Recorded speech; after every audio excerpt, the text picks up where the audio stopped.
Good day, ladies and gentlemen, and welcome to Chesterton's Jest, where we shine an unflinching light on the joys, contradictions, and crises within today's Catholic Church and culture. If you're here for faith, wit, and a little righteous fire, you're in the right place. But before we dive into today's topic, a quick note, and this one's important. We've just added some outstanding new items to our shop. Gourmet, flavoured coffees that smell like sanity, hand-poured candles with scents like sacred space, and graphic tees and hoodies bold enough to make a modernist flinch. Every purchase directly supports the research, production, and fearless commentary you see here at Chesterton's Jest. So if you believe in what we're doing, don't just watch. Stand with us, light a candle, sip the roast, wear the fight, and of course, smash that like button. Share this video with your fellow troublemakers and subscribe so you never miss an episode. Now then, shall we begin? Our topic, up for discussion today: why vampires are capitalists and zombies are Democrats, a horror story in two monsters. Chapter 1 of Blood and Ballots.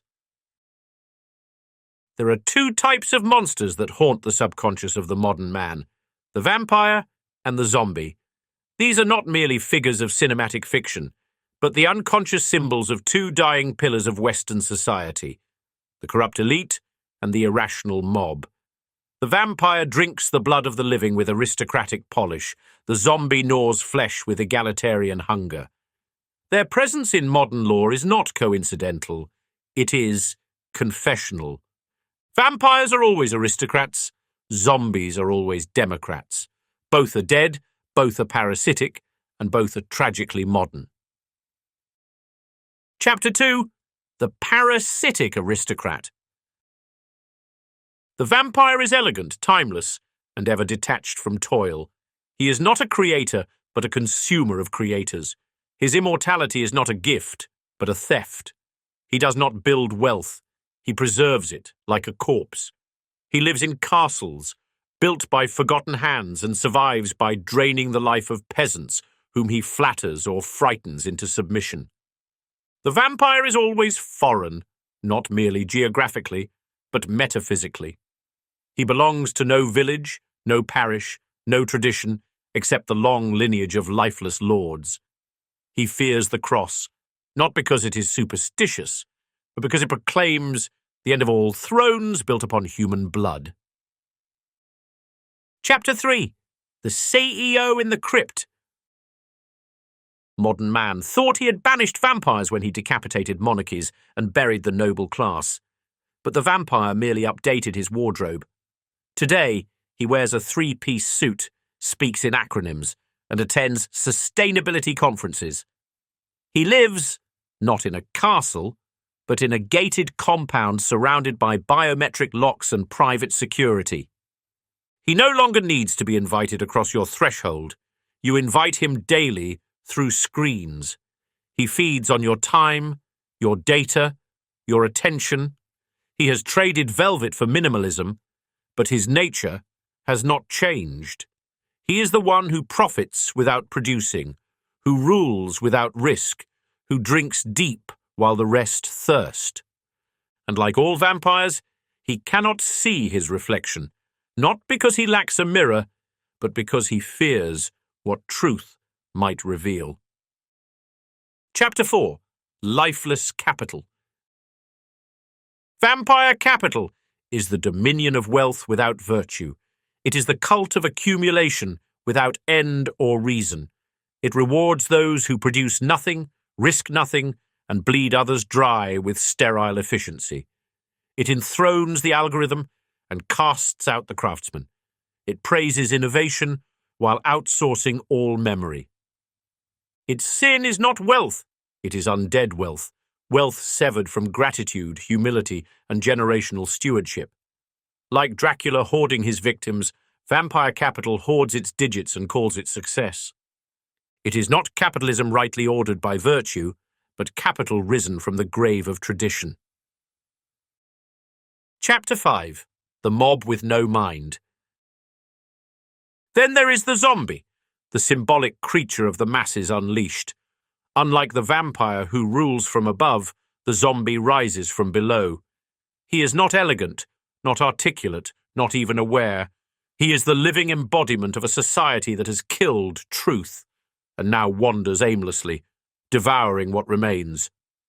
Zombies do not seek power. They seek flesh. They do not demand justice. They demand more.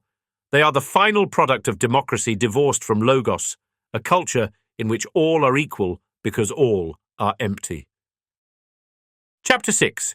Ballots without brains. Zombies are the citizenry of a failed utopia. They are summoned not by vision, but by slogans. They shuffle to the polls not out of conviction, but out of habit. They do not know what they want. They only know they want it now. Modern democracy, once rooted in virtue and neighbourly duty, has become undead democracy, a mob of appetites, where opinion replaces truth and voting is confused with moral absolution. The zombie does not think. He consumes. He does not believe. He follows. He does not repent. He cancels. Chapter 7. The equal rot of all men. There is something almost religious in the zombie's insistence on equality. No one may be holier, wiser, stronger, or more beautiful. All must be flattened into mush. All distinctions must rot. All excellence must be devoured by the ever-hungry many. This is not democracy. It is decomposition. The zombie horde is the mirror image of the vampire's elitism. Both hate the natural order, one by lording over it, the other by levelling it. The vampire builds towers without foundations. The zombie destroys houses with no plan to rebuild. Chapter 8.